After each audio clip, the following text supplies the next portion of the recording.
The taste of humiliation lingers longer than expensive wine, and I learned that lesson sitting at a mahogany dining table where I didn't belong, listening to words that carved me hollow. Margaret Chen-Morrison sat across from me like a queen surveying her disappointing kingdom, her perfectly manicured fingers wrapped around a crystal glass, her voice dripping with the kind of disdain that money can't buy but privilege certainly can. "You know, Sarah," she said, each syllable sharp as a blade, "I just don't understand what David sees in you. You're just a wife, really. No real career, no substance, no contribution to this family's legacy." Before we jump back in, tell us where you're tuning in from, and if this story touches you, make sure you're subscribed because tomorrow, I've saved something extra special for you. The words hit like ice water in my veins, but I kept my smile steady, my hands folded in my lap, like the good little wife she thought I was. My name is Sarah Martinez Morrison, and if you've ever been dismissed by someone who thought they knew your worth before they knew your story, then buckle up. This isn't just about a mother-in-law who underestimated me.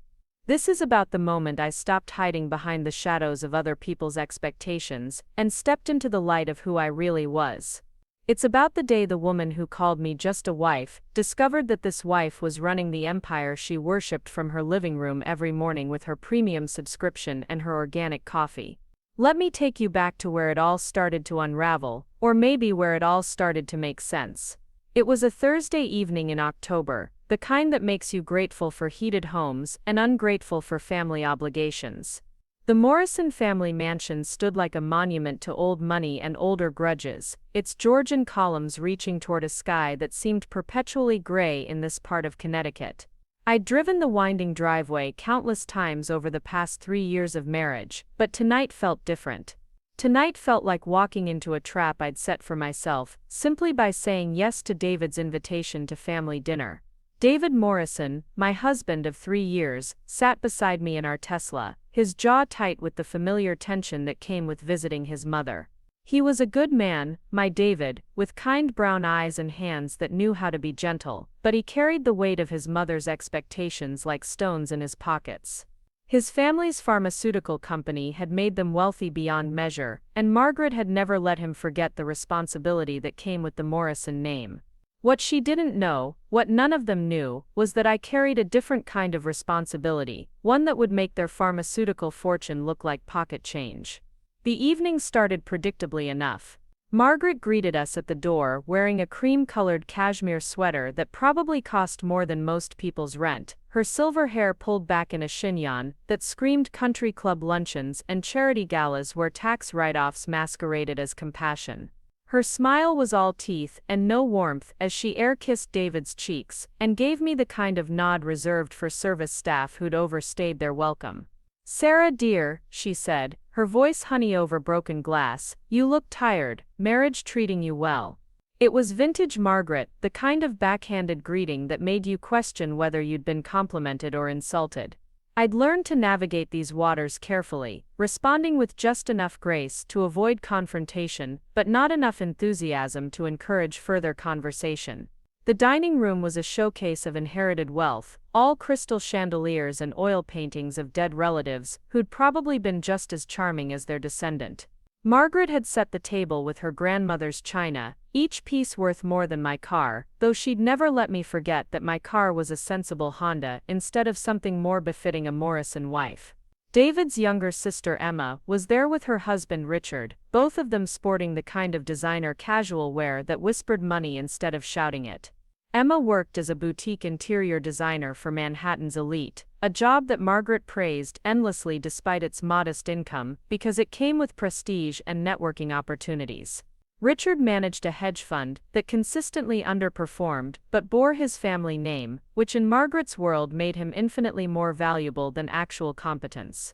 They were the golden couple, the ones who understood their place in the Morrison hierarchy and played their parts with practiced perfection.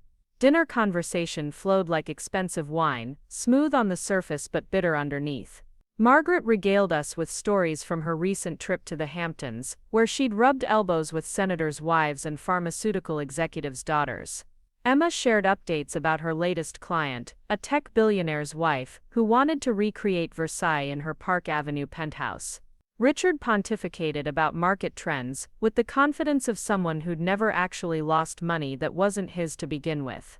I sat quietly, playing my role as the dutiful daughter-in-law who listened more than she spoke, smiled more than she felt, and never ever made the mistake of drawing too much attention to herself. This was the dynamic we'd established over 3 years of these dinners, and I'd learned that deviation from the script only led to more pointed questions about my contributions to the family and my plans for making something of myself. But tonight was different. Tonight Margaret seemed particularly focused on my perceived shortcomings, as if she'd been storing up ammunition for weeks, and finally found the perfect opportunity to fire. It started subtly, the way these things always did, with innocent-sounding questions that weren't innocent at all. "Sarah, dear, are you still doing that little volunteer work at the community center?" she asked, cutting her organic grass-fed beef with surgical precision. "It's so sweet that you have hobbies to fill your time." The word hobbies dripped with condescension, reducing my carefully maintained cover story to the equivalent of scrapbooking or garden club meetings. I nodded, keeping my voice steady. Yes, I enjoy staying involved in the community. What she didn't know was that my volunteer work was actually cover for the board meetings and strategic planning sessions I conducted from the community center's conference room, where I could take calls and hold meetings without raising suspicions at home. Margaret's smile sharpened. Of course it must be nice to have so much free time. Not everyone has the luxury of not needing to work. The implication hung in the air like expensive perfume, cloying and impossible to ignore. According to Margaret's understanding of our finances, David supported us both on his comfortable but not extravagant salary as a research director at a biotech firm. She had no idea that David's salary was essentially play money compared to what I brought in, or that the reason we could afford our comfortable lifestyle had nothing to do with the Morrison family fortune and everything to do with the empire I'd built from scratch. David shifted uncomfortably beside me, his fork pausing halfway to his mouth. He knew these dinners were difficult for me, though he didn't fully understand why I never defended myself or corrected his mother's assumptions. How could I explain that defending myself would require revealing truths I wasn't ready to share, that the simple act of correcting her would unravel the carefully constructed life we'd built together? Emma, ever the peacemaker, tried to steer the conversation toward safer waters. "Mom, did you see that article about sustainable fashion in the Times? I thought you'd find it interesting given your environmental activism." It was a kind gesture, one I appreciated even as I recognized the futility of it. When Margaret had her sights set on a target, she didn't easily let go. "Oh yes, sustainability," Margaret said, waving her hand dismissively. "It's so important to think about our impact on future generations. Speaking of which, Sarah, you and David have been married 3 years now. I keep waiting for you to give me grandchildren, but I suppose you're too busy with your little community projects." The pivot was seamless and devastating, hitting 2 of her favorite targets in one breath, my childless state and my presumed lack of real responsibility. The room fell silent, except for the gentle clink of silverware against china. David's hand found mine under the table, a gesture of support that felt both protective and apologetic. Emma and Richard suddenly became very interested in their dinner plates, unwilling to meet anyone's eyes. This was the Morrison family dynamic in microcosm. Margaret holding court while everyone else either enabled her behavior or cowered from it. I could have responded in a dozen different ways. I could have mentioned that David and I were actively trying to start a family, that the lack of children wasn't from lack of wanting, but from the cruel mathematics of fertility that don't bend to anyone's timeline, regardless of their bank balance. I could have explained that my little community projects involved coordinating with international NGOs and managing budgets that rivaled small countries' GDP. I could have told her that her precious David knew exactly what I did for work, and not only supported it, but was proud of it, even if we'd agreed to keep it private from his family, for reasons that were becoming clearer by the moment. Instead, I smiled the same pleasant smile I'd perfected over 3 years of these dinners, and said, "We're taking our time, Margaret. When it happens, it happens." It was the kind of non-answer that acknowledged her question, without giving her ammunition to use against me later, though I should have known by then that Margaret Morrison didn't need ammunition to wage war. She was perfectly capable of manufacturing it from thin air. Margaret's eyes glittered with something that might have been satisfaction if it weren't so cold. Time, she repeated, as if tasting the word. Yes, I suppose when you don't have real responsibilities, time moves differently. Some of us understood from a young age that life requires purpose, drive, the willingness to build something meaningful. Take Emma, for instance. She's created a name for herself in design, built relationships with important people, contributed something tangible to the world. Emma looked mortified. Mom, please, she whispered, but Margaret was just getting started. Or look at Richard's family, Margaret continued, gesturing toward her son-in-law with obvious pride. 4 generations of financial success, each one building on the last. They understand legacy, the importance of leaving something behind for future generations. Even David, despite choosing research over the family business, at least contributes to medical advancement, to healing people, to making a difference. The words hung in the air like smoke, choking and impossible to ignore. Margaret had positioned herself as the arbiter of worth, measuring everyone at the table against some invisible scale, where only certain kinds of success counted, where only certain kinds of contribution mattered. According to her metric, I was found wanting, a decorative addition to David's life, who neither earned money nor produced children, who contributed nothing of value to the Morrison legacy, or to the world at large. David's grip on my hand tightened, and I could feel the anger radiating from him like heat from a fire. Mom, that's enough, he said, his voice low and warning, but Margaret was beyond warnings now.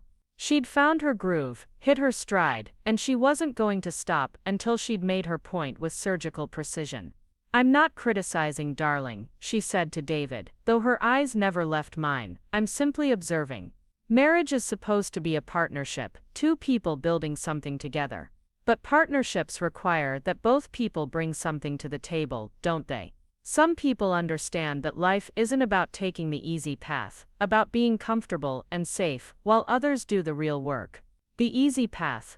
The words struck me like a physical blow because they revealed so much about how Margaret saw the world, how she saw me.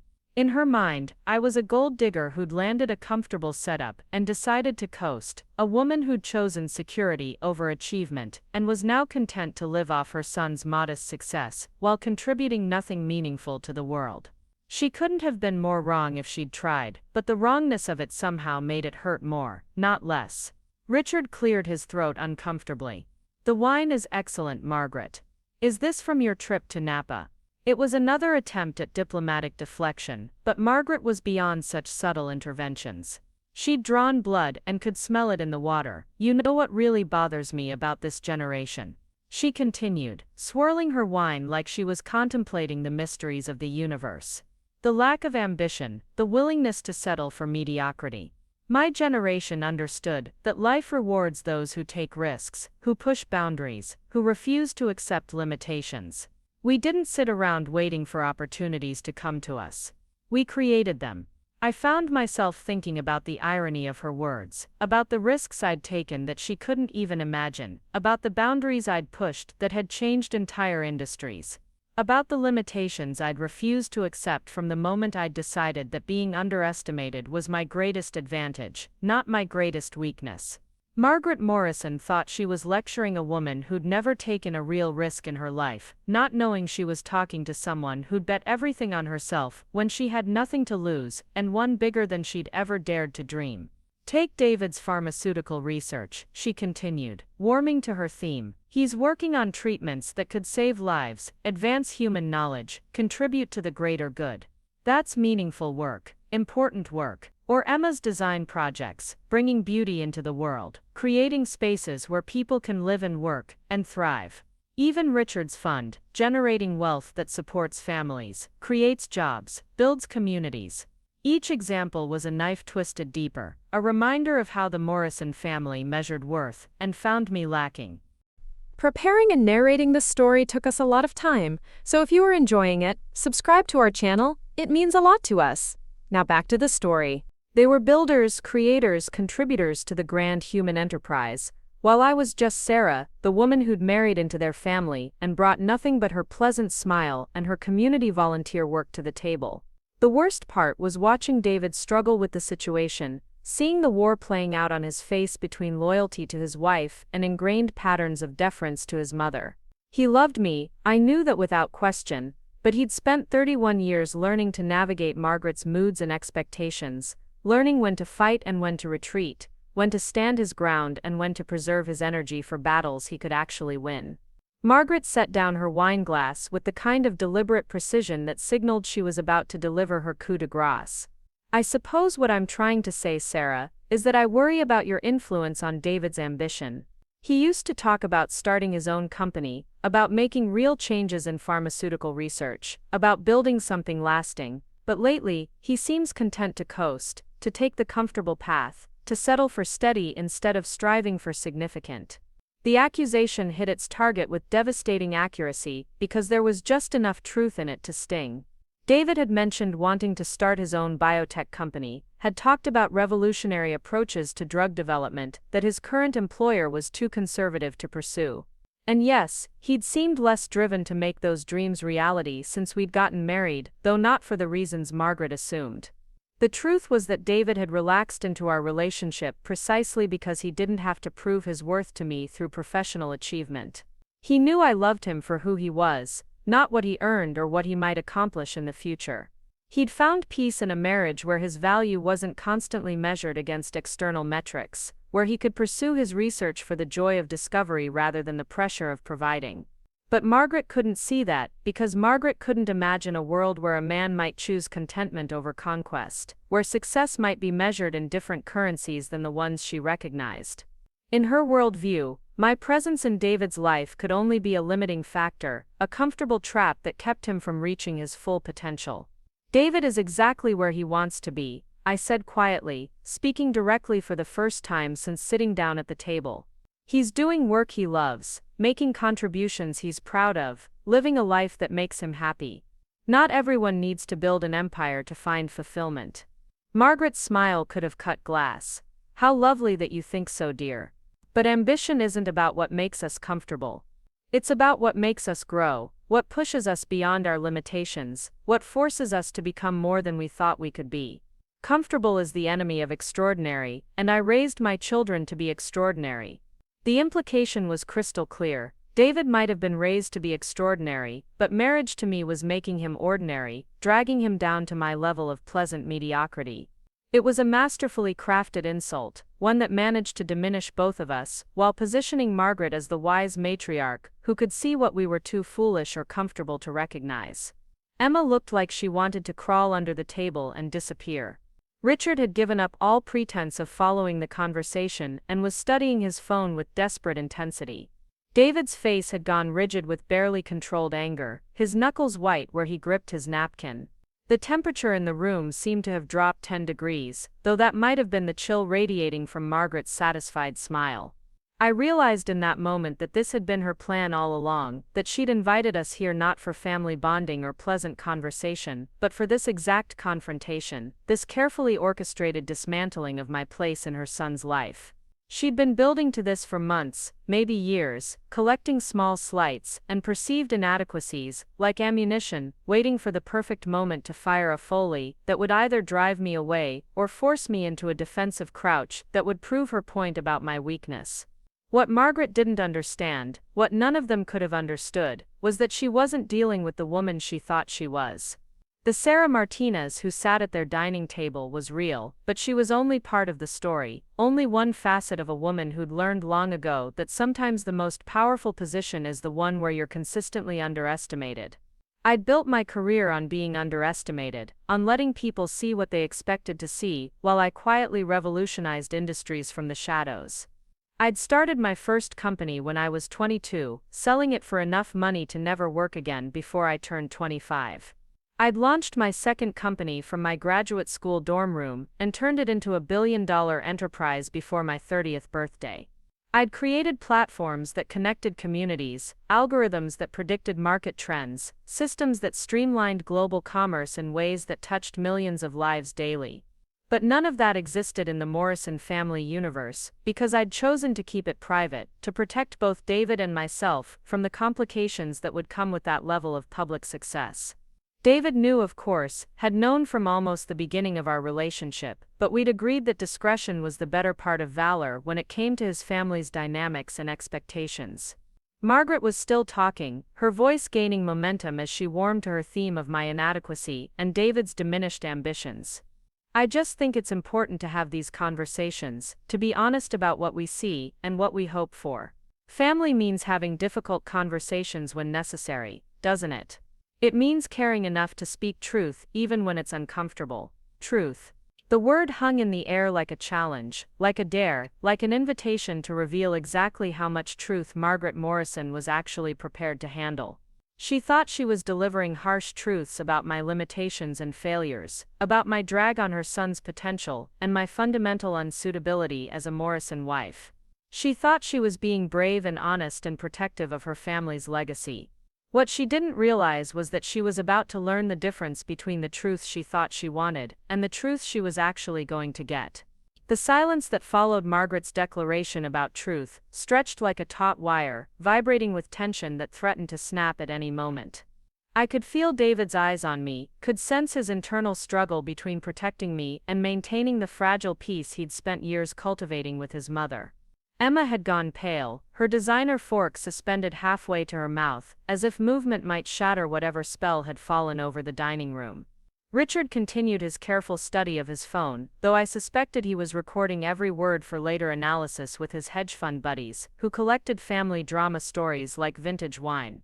Margaret sat back in her chair, with the satisfaction of someone who'd just delivered what she considered a masterpiece of maternal wisdom, her crystal wine glass catching the light from the chandelier above like a trophy held aloft in victory. She thought she'd won something, thought she'd finally cornered me into a position where I'd either have to defend myself with pathetic justifications or simply accept her assessment of my worthlessness.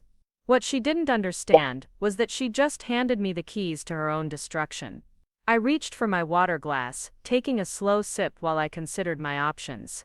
The smart play, the safe play, would be to maintain the status quo, to smile and nod, and change the subject, and continue living the comfortable lie that protected everyone's feelings and preserved family harmony. David and I could go home, vent our frustrations in private, and continue our careful dance around his mother's expectations and prejudices. It wasn't ideal, but it was stable, predictable, manageable. But something about Margaret's smug certainty, about the way she delivered her judgments like papal decrees from on high, had shifted something fundamental inside me. Maybe it was the wine, or maybe it was 3 years of accumulated small humiliations finally reaching critical mass, or maybe it was simply that I was tired of being treated like a child who didn't understand the grown-up world of real achievement and meaningful contribution. "You know what, Margaret," I said, setting my water glass down with deliberate care, "you're absolutely right about truth being important in families. Sometimes we avoid difficult conversations because we're worried about hurting feelings or disrupting comfortable dynamics. But you've convinced me that honesty is the best policy, even when it's uncomfortable." David's hand found mine under the table again, this time with a grip that felt more like a warning than comfort. He knew me well enough to recognize the dangerous calm in my voice, the particular stillness that preceded moments when I stopped being accommodating and started being precise. Emma looked between us with growing alarm, her interior designer's instincts apparently picking up on subtle shifts in the room's emotional architecture. Margaret leaned forward slightly, her eyes bright with anticipation. She thought she'd finally provoked me into a defensive response, finally pushed me far enough to reveal the desperate insecurity she was certain lay beneath my placid exterior. She was prepared for tears, for stammered justifications, for the kind of emotional breakdown that would prove her point about my fundamental unsuitability for her family. "I appreciate your concern about David's ambitions," I continued, my voice steady and conversational, as if we were discussing weekend plans instead of character assassination. "It shows how much you care about his future, about making sure he reaches his full potential. And you're right that partnerships should be equal, that both people should bring something valuable to the relationship." Margaret nodded approvingly, clearly pleased that her message was finally getting through to her slow-learning daughter-in-law. "Exactly, dear. I'm so glad you understand. It's nothing personal, you know. I just want what's best for David." Of course, I agreed. Which is why I think it's time we had a completely honest conversation about what I actually bring to this partnership, about who I really am and what I actually do when I'm not sitting at your dining table being lectured about my lack of ambition. The change in the room's atmosphere was subtle but unmistakable, like the moment before lightning strikes when the air itself seems to hold its breath. David's grip on my hand had become almost painful, a silent plea for caution that I was no longer interested in heeding. Emma had given up all pretense of eating and was watching me with the fascination of someone witnessing a slow-motion car crash. Even Richard had looked up from his phone, his hedge fund instincts apparently detecting the scent of something significant about to unfold. Margaret, however, remained obliviously confident, her smile as sharp and cold as winter sunlight on ice. "Oh, I'd love to hear about your real accomplishments, Sarah. Please enlighten us about these mysterious contributions you've been hiding." The invitation hung in the air like a gift wrapped in poison, an opportunity that Margaret clearly expected would backfire spectacularly on me.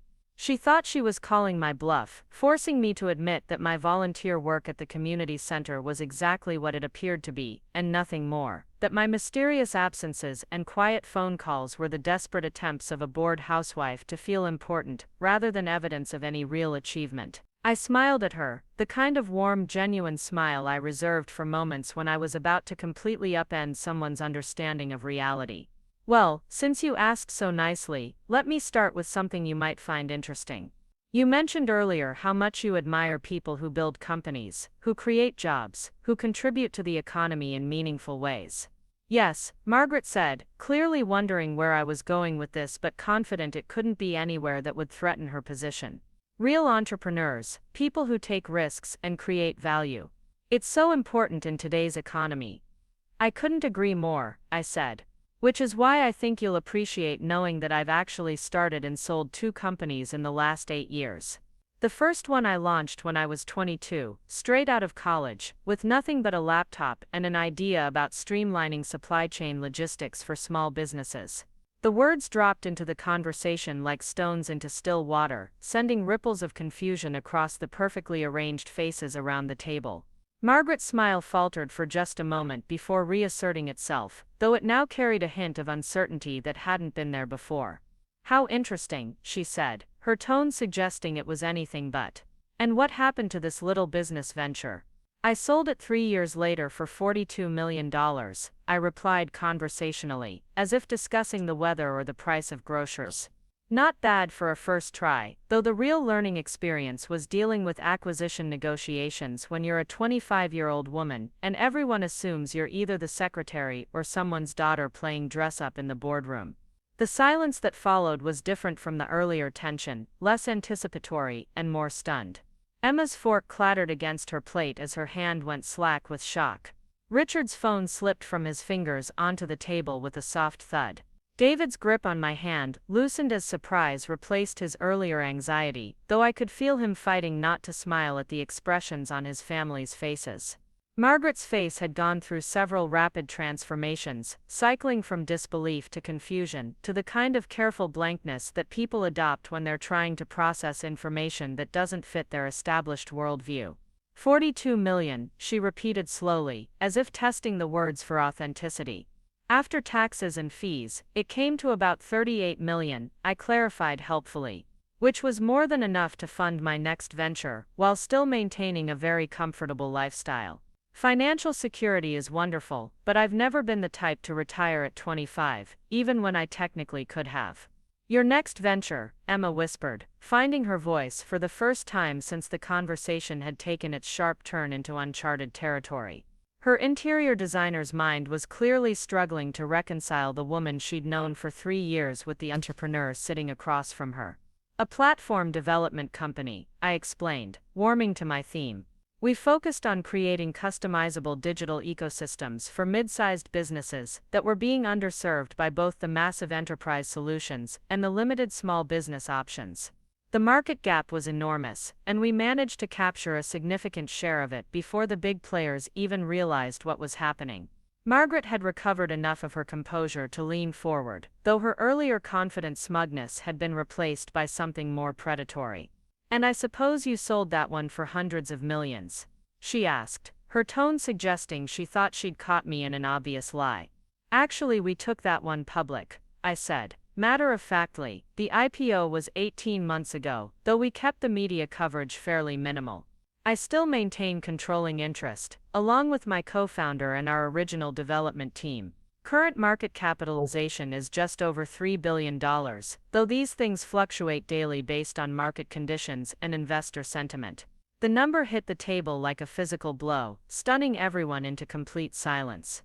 $3 billion wasn't just wealth, it was the kind of generational fortune that bought influence, that shaped industries, that put you in conversations with heads of state and Nobel laureates. It was the kind of success that Margaret had been lecturing me about never achieving, never even understanding, never being capable of pursuing. Richard was the first to recover, his hedge fund background apparently giving him the framework to process what he'd just heard. $3 billion, he said quietly, and I could practically see the mental calculations running behind his eyes, the rapid recalibration of every assumption he'd made about our family's financial dynamics. Give or take, I confirmed. The quarterly reports are public record if you're interested in the specifics. The company trades under the symbol NEXC on the NASDAQ. We specialize in what we call invisible infrastructure, the kind of back-end systems that nobody thinks about but everyone depends on. Payment processing, inventory management, customer relationship systems, data analytics platforms. Margaret's face had gone through another series of rapid changes, settling finally on an expression of careful skepticism. This is quite a story, Sarah, but I have to say it sounds rather convenient. 3 years of marriage and you never mentioned any of this. David never said a word about being married to a billionaire. It was a fair question, and one I'd expected. The logical inconsistencies in my revelation were obvious to anyone who cared to look for them, though the fundamental truth remained unchanged. I was exactly who I claimed to be, but the reasons for my secrecy were more complex than Margaret's suspicious mind could probably grasp. David knows, of course, I said, glancing at my husband who nodded confirmation. We decided early in our relationship to keep my business activities private from extended family and social circles. There are security considerations that come with that level of public profile, and frankly, we both preferred to build our relationship on a foundation that wasn't complicated by external perceptions about money or status. David found his voice for the first time since the conversation had taken its dramatic turn. Sarah wanted to be sure I was marrying her for the right reasons, he said quietly, and I wanted to be sure I could support our family on my own merits, not as someone who'd married into wealth. We both felt that keeping things separate, at least initially, would give us the best chance of building something real. It was a simplified version of a much more complex decision-making process, but it captured the essential truth. We'd both seen too many relationships destroyed by money, whether its presence or absence, and we'd been determined to insulate our connection from those particular pressures. The irony wasn't lost on me that Margaret's lecture about my lack of contribution had finally forced us to abandon that careful privacy. Emma was still staring at me as if I'd suddenly sprouted wings or started speaking in tongues. But the community center, she said weakly. Your volunteer work is real, I assured her. The community center has a beautiful conference room that I rent for my board meetings and video conferences. It's quiet, private, and completely off the radar of anyone who might be tracking my professional activities. Plus, I genuinely believe in their mission of providing resources and support to underserved communities, so my rental fees help fund their programs. The explanation was true but incomplete, leaving out the part where I'd also quietly donated enough money to completely renovate their facilities and expand their programming. The Martinez Community Center bore my family name not because of volunteer hours but because of an 8-figure donation that had transformed it from a struggling neighborhood resource into a model facility that other cities came to study and emulate. Margaret had been silent through these revelations, her sharp mind clearly working to process information that completely contradicted everything she thought she knew about me. When she finally spoke, her voice carried a different quality, less certain than before, but not yet ready to concede defeat. Assuming this is all true, she said carefully, it raises some interesting questions about why you've been content to let us believe you were just a housewife with too much time on her hands. Most people in your position would want recognition, would want credit for their achievements. It was another fair point, and one that got to the heart of why I'd maintained my careful facade for so long. The truth was that recognition and credit were double-edged swords when you were a woman in technology, when you were young and successful, and constantly fighting to be taken seriously in rooms full of men who assumed your presence was decorative rather than functional. Recognition is complicated when you're trying to run a company, I explained. Every interview is a chance for competitors to glean strategic information. Every public appearance is an opportunity for hackers to study your patterns and exploit your security. Every magazine profile is a roadmap for people who might want to hurt you or your family or your employees. Privacy isn't just a luxury when you're in my position, it's a necessity, but there was more to it than security concerns. Though those were real enough. The deeper truth was that I'd learned early in my career that being underestimated was one of my greatest competitive advantages. When people assumed I was less capable, less informed, less dangerous than I actually was, they made mistakes around me that they would never make around someone they perceived as a real threat. Margaret had spent 3 years treating me like an inconsequential addition to her son's life, someone whose opinions didn't matter and whose presence barely registered. That dismissive attitude had made her careless, had caused her to reveal far more about her own prejudices and assumptions than she would have if she'd suspected she was dealing with someone who could match or exceed her own accomplishments. There's another reason, I added, deciding that complete honesty was the only way forward now that we'd crossed this particular bridge. I wanted to understand what kind of family I was marrying into. I wanted to see how you treated someone you perceived as powerless, how you behaved when you thought there were no consequences for your actions. The words hung in the air like an accusation, which I suppose they were. Margaret's face flushed with something that might have been anger or embarrassment, though with her it was often hard to tell the difference. She'd built her identity around being the kind of sophisticated woman who understood how the world really worked, who could navigate social complexities with grace and wisdom. The suggestion that she'd been under observation, that her behavior had been found wanting, clearly struck at something fundamental in her self-image. I see, she said stiffly, so this has all been some sort of test. Some elaborate social experiment to see how the simple-minded Morrison family would treat the mysterious outsider. There was hurt underneath the anger in her voice, and I felt an unexpected pang of sympathy for her. Margaret Morrison wasn't a monster, just a woman who'd spent decades building walls around her family's status and security, someone who'd learned to see potential threats everywhere and respond accordingly. From her perspective, I had indeed deceived her, had allowed her to embarrass herself while possessing information that could have prevented the entire uncomfortable situation. Not a test, I said gently. Just caution. When you have what I have, you learn to be very careful about people's motivations. You learn to distinguish between those who want to know you and those who want to use you. You learn that sometimes the most loving thing you can do is give people a chance to show you who they really are without the complications of money and power clouding their judgment. David squeezed my hand, and I could feel his gratitude for the diplomatic way I was handling his mother's wounded pride. He knew Margaret well enough to recognize that her anger was partly defensive, a way of processing the shock of discovering that her careful assessments of people and situations could be so completely wrong. Richard cleared his throat carefully. So when you said David could start his own company if he wanted to, he began hesitantly, you weren't just being supportive. You could actually fund something like that. David could start a dozen companies if he wanted to, I confirmed. But that's his decision to make, not mine.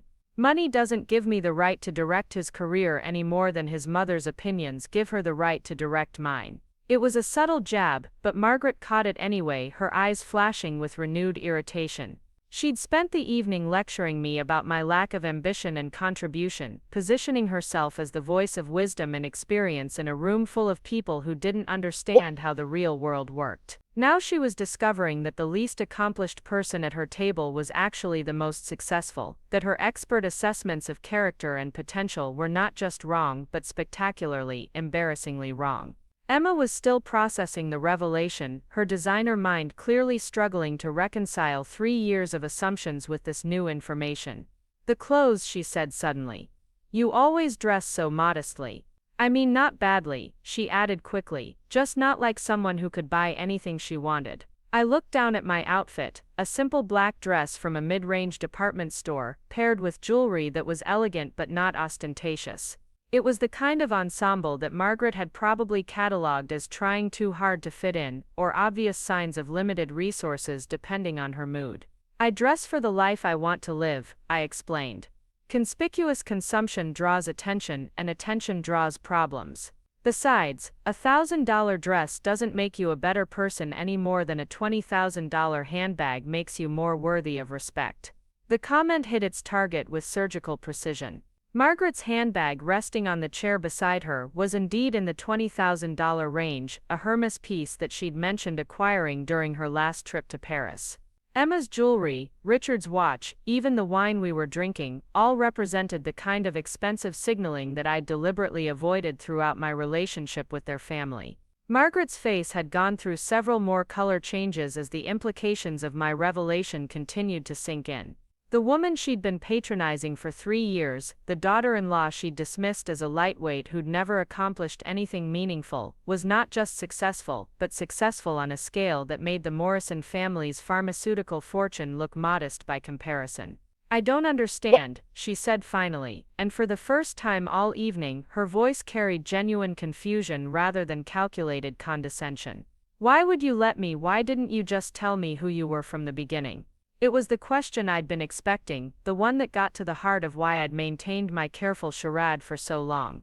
The answer was more complex than Margaret probably wanted to hear, involving years of experience dealing with people who treated you differently once they knew what you were worth. Families who suddenly discovered they'd always loved you once they realized what you could do for them.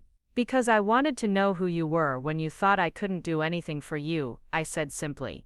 "I wanted to understand how you treated people you perceived as less important than yourself. I wanted to see if your kindness and respect were conditional on what you thought someone could offer you in return." The words settled over the dining room like fog, heavy and inescapable. Everyone at the table understood the implication, understood that Margaret had been weighed in the balance and found wanting. Her treatment of me over the past 3 years hadn't been the protective concern of a mother worried about her son's future. It had been the casual cruelty of someone who felt free to demean others because she believed there would be no consequences for her actions. Margaret's hands were shaking slightly as she reached for her wine glass, though whether from anger or shock or something else entirely was impossible to determine. She'd spent decades perfecting the art of social navigation, learning to read people and situations with the precision of a diplomat or a spy. The discovery that she'd been so completely wrong about someone so close to her family was clearly devastating to her sense of competence and control. "So what happens now?" she asked, her voice barely above a whisper. "Now that you've proven your point about my character, now that you've demonstrated how wrong I was about everything, what exactly do you want from me?" It was a fair question, and one I hadn't fully considered until she asked it. The truth was that I hadn't planned this revelation, hadn't intended to use my evening as some sort of dramatic mic drop moment. Margaret's aggressive dismissiveness had simply pushed me past my tolerance for being underestimated and belittled, and the truth had come pouring out before I'd had time to consider the consequences. But now that it was out there, now that the careful privacy David and I had maintained was shattered, I had to decide what kind of relationship I wanted with his family going forward. I could be gracious and victor, could smooth over the awkwardness and pretend that the past 3 years of condescension had never happened. Or I could acknowledge that something fundamental had shifted, that the power dynamics in the Morrison family had been permanently altered, and that moving forward would require a complete recalibration of how we related to each other. "I want what I've always wanted," I said finally. "I want to be treated with basic respect. I want my marriage to David to be seen as a partnership between equals rather than a burden he's carrying. I want family dinners where I'm not lectured about my lack of ambition or contribution. I want to be judged on my character and my actions, not on your assumptions about my background or capabilities." Margaret nodded slowly, though her face remained carefully blank. "And if I can't do that, if I can't simply forget 3 years of misunderstandings and start over as if none of this ever happened?" The question hung in the air like a challenge, and I realized that Margaret was offering me a choice. I could accept her implied apology, could pretend that her treatment of me had been based on innocent misunderstandings rather than deliberate condescension, or I could acknowledge that some things, once broken, couldn't be simply repaired with good intentions and social politeness. The problem was that I wasn't sure forgiveness was mine to offer, at least not yet. Margaret's behavior toward me hadn't just been rude or dismissive, it had been calculated and sustained. She'd spent 3 years making sure I knew exactly what she thought of my place in her family, exactly how little she valued my presence or my opinions. That kind of systematic disrespect wasn't something that could be erased with a single conversation, no matter how dramatic the revelations it contained. Before I could answer, my phone buzzed with an incoming call. I glanced at the screen and felt my pulse quicken as I recognized the number. It was my assistant calling from the West Coast, where our primary servers were located, and she knew better than to interrupt my family time unless something genuinely urgent was happening. "I'm sorry," I said to the table, "but I need to take this. It's work-related." Margaret's eyebrows rose slightly at the word work, as if she still couldn't quite process that I might have professional responsibilities that demanded immediate attention. I stepped away from the table and answered the call, keeping my voice low as my assistant explained the situation. One of our major clients was experiencing a system failure that was affecting their global operations, and while our automated backup protocols had kicked in successfully, they needed executive authorization to implement the emergency recovery procedures. It was exactly the kind of crisis that required immediate decision-making from someone with both the technical knowledge and the authority to commit significant resources to a solution. "Patch me through to the engineering team," I said, walking toward the Morrison's study where I could speak more freely, "and get legal on a conference line in case we need to discuss liability issues. I'll be available for the next hour, then I'll need to get to a proper computer if this isn't resolved by then." As I ended the call and prepared to rejoin the family, I realized that Margaret was about to get a real-time demonstration of exactly what my little volunteer work actually involved. The comfortable fiction that I spent my days attending book clubs and organizing charity luncheons was about to be replaced by the reality of crisis management in a multi-billion-dollar technology company. When I returned to the dining room 20 minutes later, the atmosphere had shifted into something resembling a wake. Margaret sat rigidly in her chair, her wine glass untouched, staring at some point beyond the window, as if the Connecticut landscape might offer answers to questions she didn't know how to ask.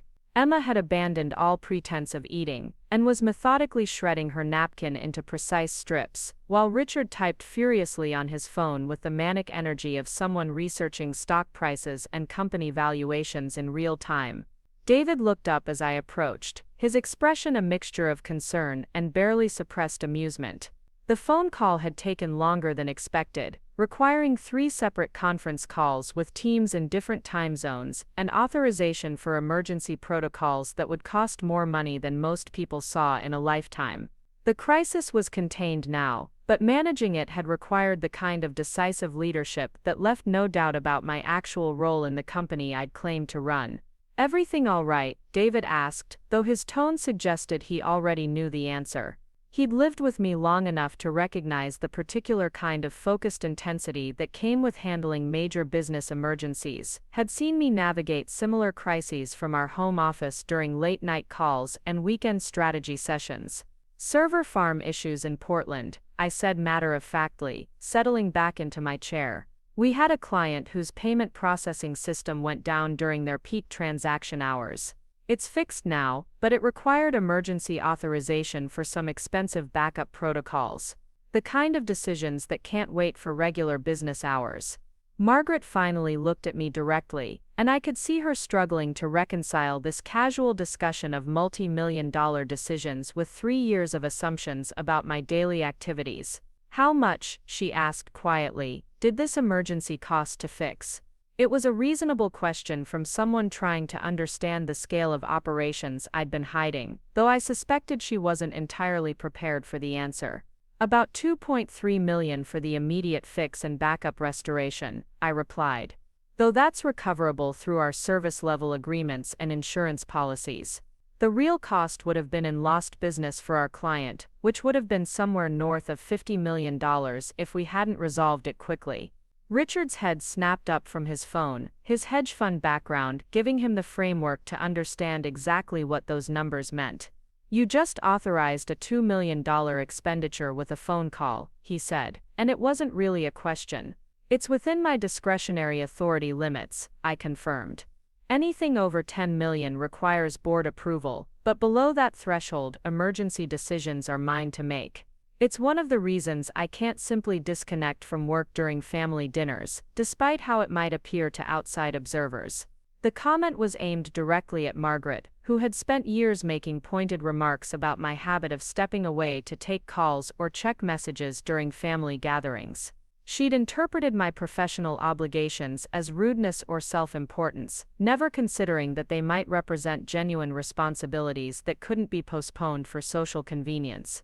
Margaret's hands were trembling slightly as she reached for her wine glass, and when she spoke, her voice carried a quality I'd never heard before, something vulnerable and uncertain that was completely at odds with her usual commanding presence. "I owe you an apology," she said, the words seeming to cost her considerable effort. A very significant apology for 3 years of behavior that was completely inappropriate. It was more than I'd expected from her, though the formal tone suggested she was still processing the magnitude of her misjudgment rather than experiencing genuine remorse. Margaret Morrison had spent decades perfecting the art of being right about people and situations, and discovering that she'd been spectacularly wrong about someone so close to her family was clearly devastating to her carefully constructed self-image. "I appreciate that," I said carefully, "but I'm not sure an apology is enough to undo 3 years of systematic dismissal and condescension. You didn't just make innocent assumptions about my background, Margaret. You made deliberate choices about how to treat someone you perceived as powerless."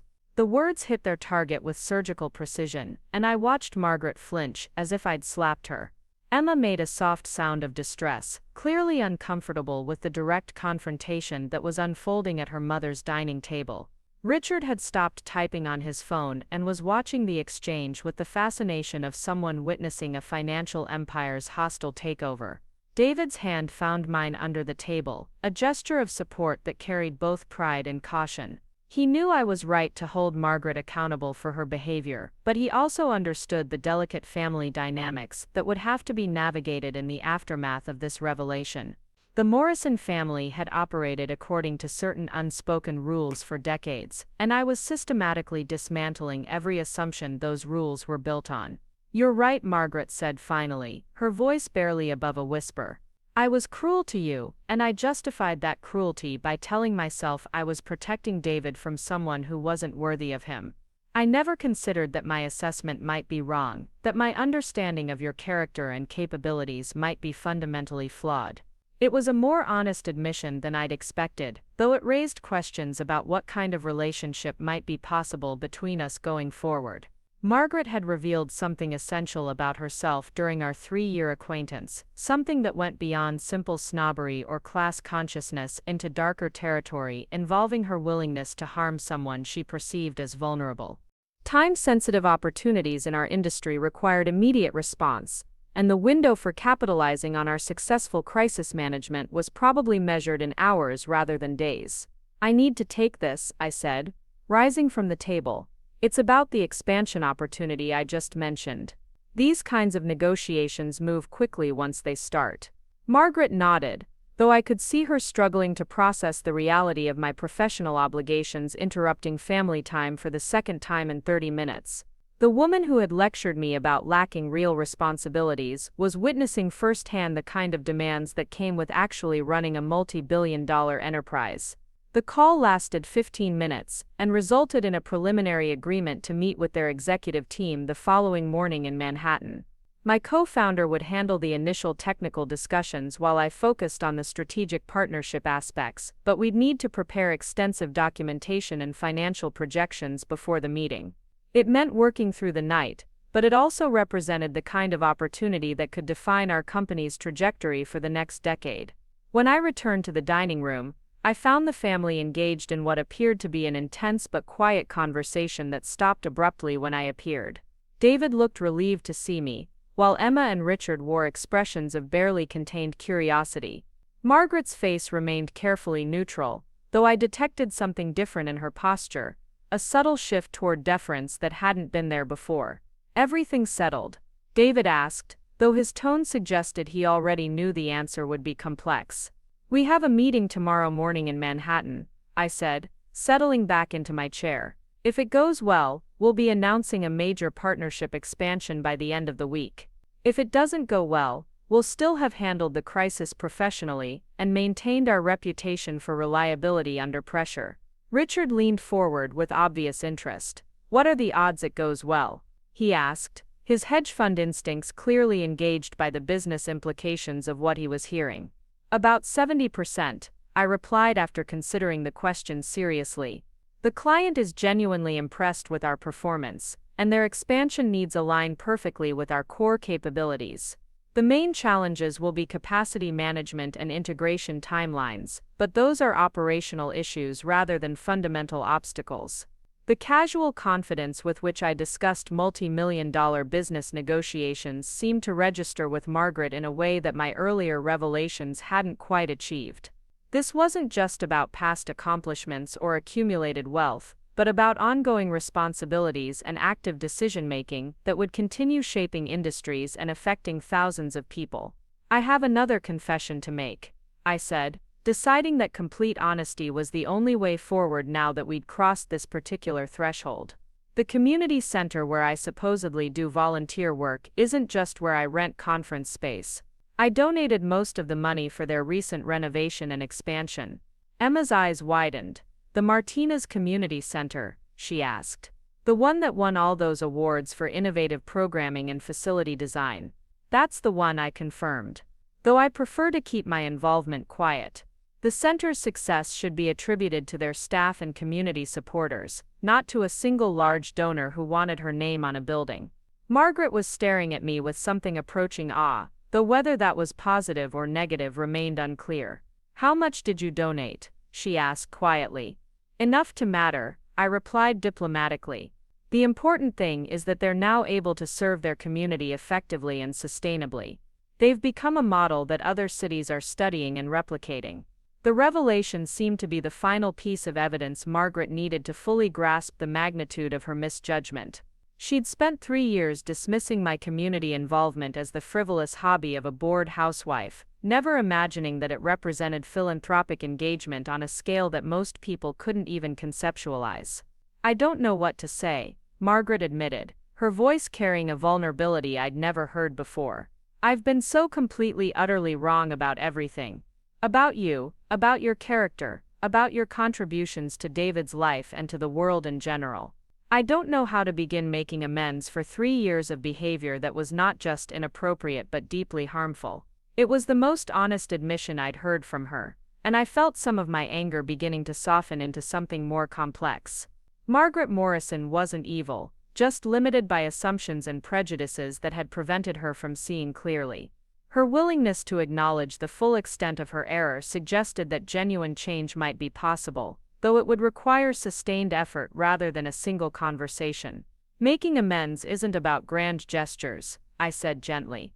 "It's about changing patterns of behavior, about treating people with respect regardless of what you think they can do for you.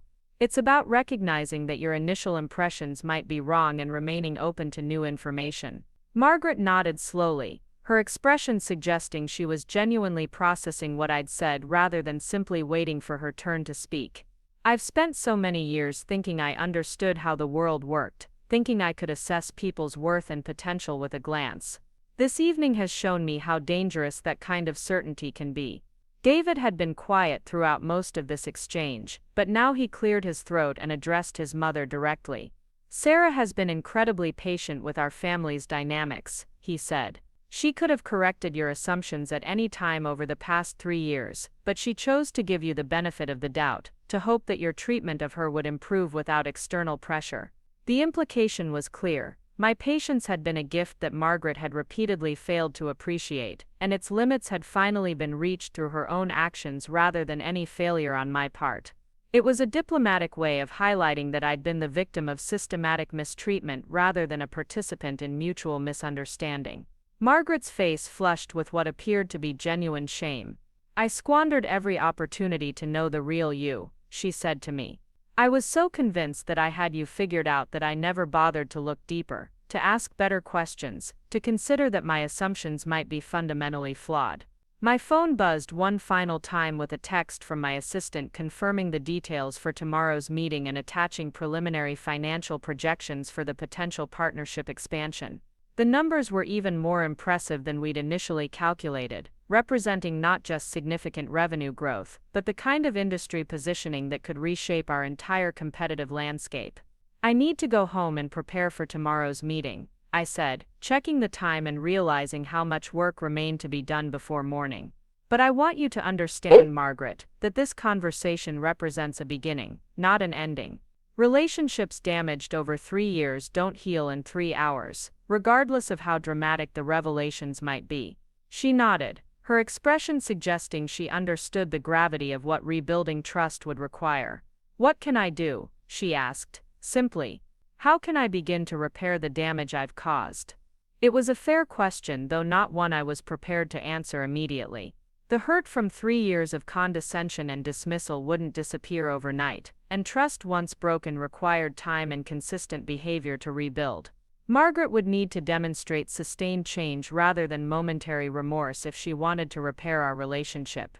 "Start by treating me like a person whose opinions and feelings matter," I said. "Stop making assumptions about what I do or don't understand about success and ambition. Recognize that different people define fulfillment in different ways, and that your values and priorities aren't the only valid ones." Margaret's eyes filled with tears, the first genuine emotion I'd seen from her all evening. "I've been a terrible mother-in-law," she whispered. "I've made you feel unwelcome in your own family, dismissed your worth, and undermined your marriage. I'm not sure forgiveness is even possible after behavior that deliberate and sustained." The admission hung in the air between us, raw and honest in a way that all of Margaret's earlier apologies hadn't managed to achieve. She wasn't just acknowledging specific mistakes, but recognizing the pattern of behavior that had characterized our entire relationship, the systematic way she'd worked to diminish my place in David's life, and the Morrison family hierarchy. "Forgiveness is possible," I said carefully. "But it's not automatic. It requires genuine change, sustained over time, not just momentary remorse during a dramatic revelation. It requires recognizing that I'm not asking to be treated well because of what I've accomplished professionally, but because I'm a human being who deserves basic respect." David stood and moved behind my chair, his hands resting on my shoulders in a gesture of support that seemed to encompass everything we'd built together over 5 years of relationship and 3 years of marriage. "Sarah has been the best thing that ever happened to me," he said to his family. "Not because of her success or her money, but because of who she is as a person. She makes me better, supports my work, and loves me unconditionally. I won't tolerate anyone treating her as less than the extraordinary woman she is." The declaration seemed to resonate with everyone at the table, including Margaret, who was crying openly now. Emma reached over and squeezed her mother's hand, while Richard continued studying his phone, but with what appeared to be genuine respect, rather than mere curiosity about my business affairs. As David and I prepared to leave, Margaret rose from her chair and approached me with obvious uncertainty. "Thank you," she said quietly, "for giving me the opportunity to see how wrong I've been, even though it required you to sacrifice the privacy you valued. I know this evening has cost you something important, and I'm sorry that my behavior made it necessary." It was the most sincere thing she'd said all evening, an acknowledgement that my revelation hadn't been a victory lap, but a last resort, a recognition that maintaining my carefully guarded privacy had been important to me for reasons that had nothing to do with shame or inadequacy. Margaret was finally beginning to understand that her treatment of me had forced choices I'd never wanted to make. "The privacy was always going to end eventually," I said, accepting her awkward embrace. "David and I have been discussing when and how to share more about my work with family and friends. Your behavior tonight simply forced our timeline, but the conversation was inevitable." As we drove home through the Connecticut countryside, David and I sat in comfortable silence, both processing the evening's revelations and their implications for our future relationship with his family. The carefully constructed barriers between my professional and personal life had been permanently breached, but perhaps that wasn't entirely a bad thing. "How do you feel?" David asked as we pulled into our driveway, our house warm and welcoming after the emotional minefield of his family's mansion. Relieved, I said, surprising myself with the honesty of the answer. Tired, but relieved. It's exhausting maintaining that level of secrecy, especially when it means absorbing disrespect from people who matter to you. David nodded, his expression thoughtful. I should have defended you more over the years, he said. I told myself I was protecting family harmony, but really I was just avoiding conflict at your expense. We both made choices, I replied. The important thing is what we do going forward, how we handle the new dynamics now that everything's changed. As I prepared for another late night of work, reviewing financial projections and strategic analyses for tomorrow's crucial meeting, I reflected on the unexpected turns the evening had taken. Margaret Morrison had learned that her insignificant daughter-in-law was actually one of the most successful entrepreneurs of her generation, but more importantly, she'd been forced to confront the ugly realities of her own prejudices and assumptions. Whether that confrontation would translate into genuine change remained to be seen, but for the first time in 3 years, I felt like I could attend Morrison family gatherings without checking my self-respect at the door.